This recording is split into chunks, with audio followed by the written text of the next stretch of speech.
آزاد کشمیر کا base camp ہے، ان کے اندر جو وزیر اعظم رہے ہیں ان سے میرے سوال ہیں، پوچھنا ہے۔ سب سے پہلے راجہ صاحب آپ یہ بتائیں کہ آپ نے اپنے دور حکومت میں آزاد کشمیر کی عوام کے لیے کیا کیا؟ آپ نے کتنی تبدیلیاں لائی؟ آپ نے کتنی ترقیاتی کام کیے؟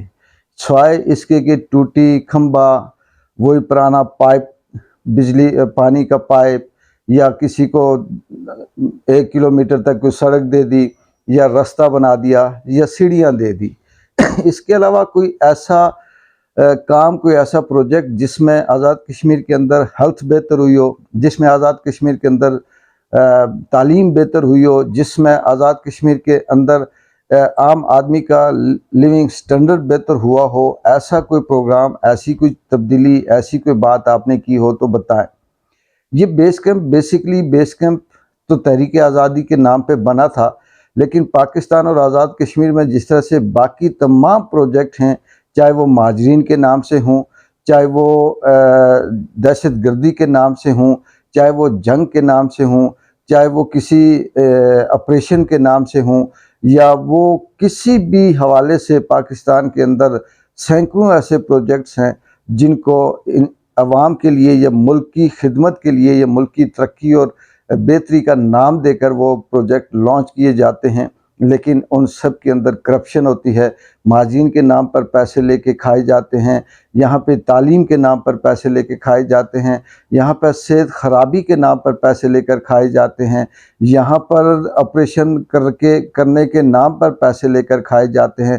اسی طرح سے یہ بیس کیمپ بھی بیس کیمپ نہیں ہے، یہ حکومت نہیں ہے، بلکہ آپ لوگوں کی حیثیت جو ماضی میں بھی جتنے وزیر اعظم آزاد کشمیر کے گزرے ہیں اور جو آنے والے وقت میں اگر ہو سکتا ہے جو آئیں، یہ سب کے سب ان کی صرف جو حیثیت ہے، وہ تعلق ہے، پاور ہے، وہ کسی دفتر میں ایک چپراسی سے زیادہ نہیں ہے، کیونکہ نہ یہ آپ اپنی مرضی سے کسی کو لگا سکتے ہیں، نہ ہٹا سکتے ہیں۔ زیادہ سے زیادہ اگر بیس کیمپ کے اندر یہ جو 40-50 وزراء کی جو یہاں پہ کھپ مچی ہوئی ہے، ان کے پاس صرف اتنا اختیار ہے کہ یہ زیادہ سے زیادہ کسی کو پانی کے پائپ دے سکتے ہیں، بجلی کی کوئی ایک آدھ تار لگوا سکتے ہیں، رستہ دے سکتے ہیں، باقی یہ عوام کے لیے بہترین نہیں کر سکتے۔ اب جب انہوں نے یہ دیکھا کہ ان کے اپنے خزانے خالی ہو رہے ہیں، یہ خود کنگلے ہو رہے ہیں، ان کی اپنی جو حیثیت ہے وہ ختم ہوتی جا رہی ہے، تو انہوں نے عوام کے اوپر یہ الزام لگایا کہ یہ 3 روپے بجلی نہیں ہے، یہ غلط ہے، یہاں وہ جیسے پہلی مہنگائی تھی ویسی ہی ہونی چاہیے۔ راجہ صاحب آپ ہوں یا چودھری صاحب ہوں یا پھر کوئی ACDC صاحب ہوں، جو جب اعداد و شمار انڈیا کے ساتھ کمپیئر کرتے ہیں تو بالکل غلط پیش کرتے ہیں، آپ کی معلومات بھی غلط ہے۔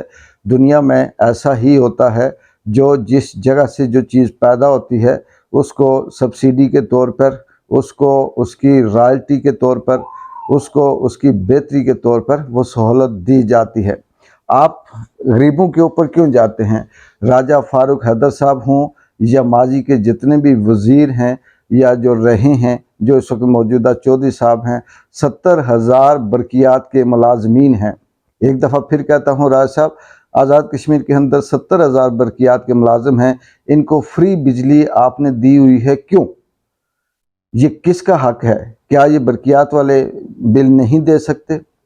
اسی طرح سے یہاں پر جتنے بھی ججز کالونی ہیں، جتنی بھی آفیسر کالونیز ہیں، ایون کہ آپ اپنے پارلیمنٹ کے اندر دیکھیں، جو آپ لوگ بجلیاں استعمال کر رہے ہیں، وزراء اور وزراء کے آگے چمچے کرچے، وزیر مشیر سارے، یہ فری بجلی کیوں استعمال کر رہے ہیں؟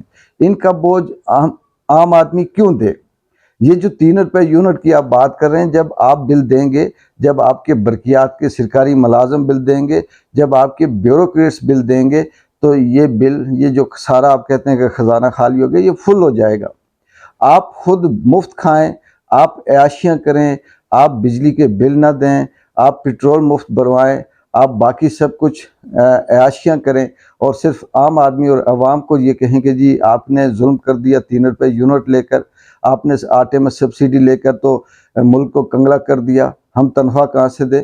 آپ تنخواہ دیں، 70,000 ملازمین سے بل لیں، ان سے تنخواہ دیں، بیوروکریٹ سے بل لیں، ان سے تنخواہ دیں، آپ اپنے پارلیمنٹ کے اندر، لاجز کے اندر جو وکلا کی کالونیاں ہیں ان کے اندر آپ ان سے بجلی کے بل لیں، ان سے باقی جو سرکاری مراعاتیں دیتے ہیں وہ کم کریں، ان کی عیاشیاں کم کریں، ان کی فیملیز کی عیاشیاں کم کریں۔ آپ ان سے جو پیسہ جمع ہوتا ہے اس سے آپ ان کی تنخواہیں دیں۔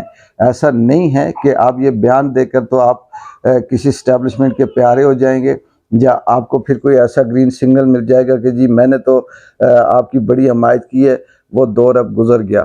رائے صاحب، جب آپ کو اپنے خواب اب یاد نہیں ہے، جب آپ یہ کہتے تھے میری دادی نے خواب دیکھا تھا کہ فوجی دروازے پہ کھڑا ہے اور باہر نکلیں گے تو آگے سے پاکستان کا فوجی کھڑا ہوگا اور ہمیں پتہ چلے گا کہ ہم آزاد ہو گئے۔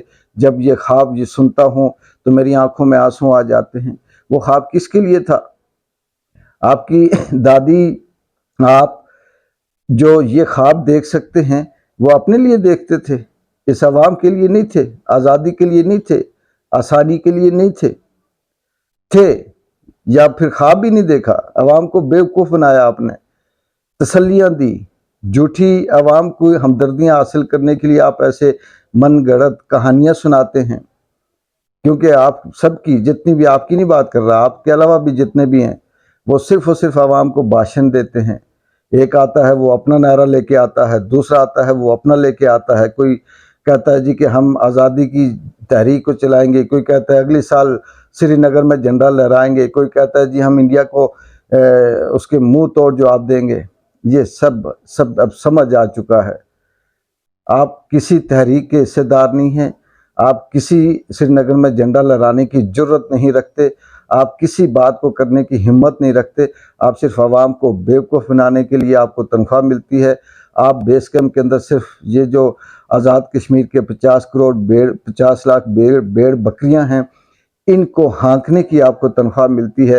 اور آج آپ نے جب دیکھا کہ آپ کے نازک اس حصے پہ پاؤں آ گیا تو آپ نے یہ کہنا شروع کر دیا کہ پانی ہمارا نہیں، جنگل ہمارا نہیں، مٹی ہمارا نہیں۔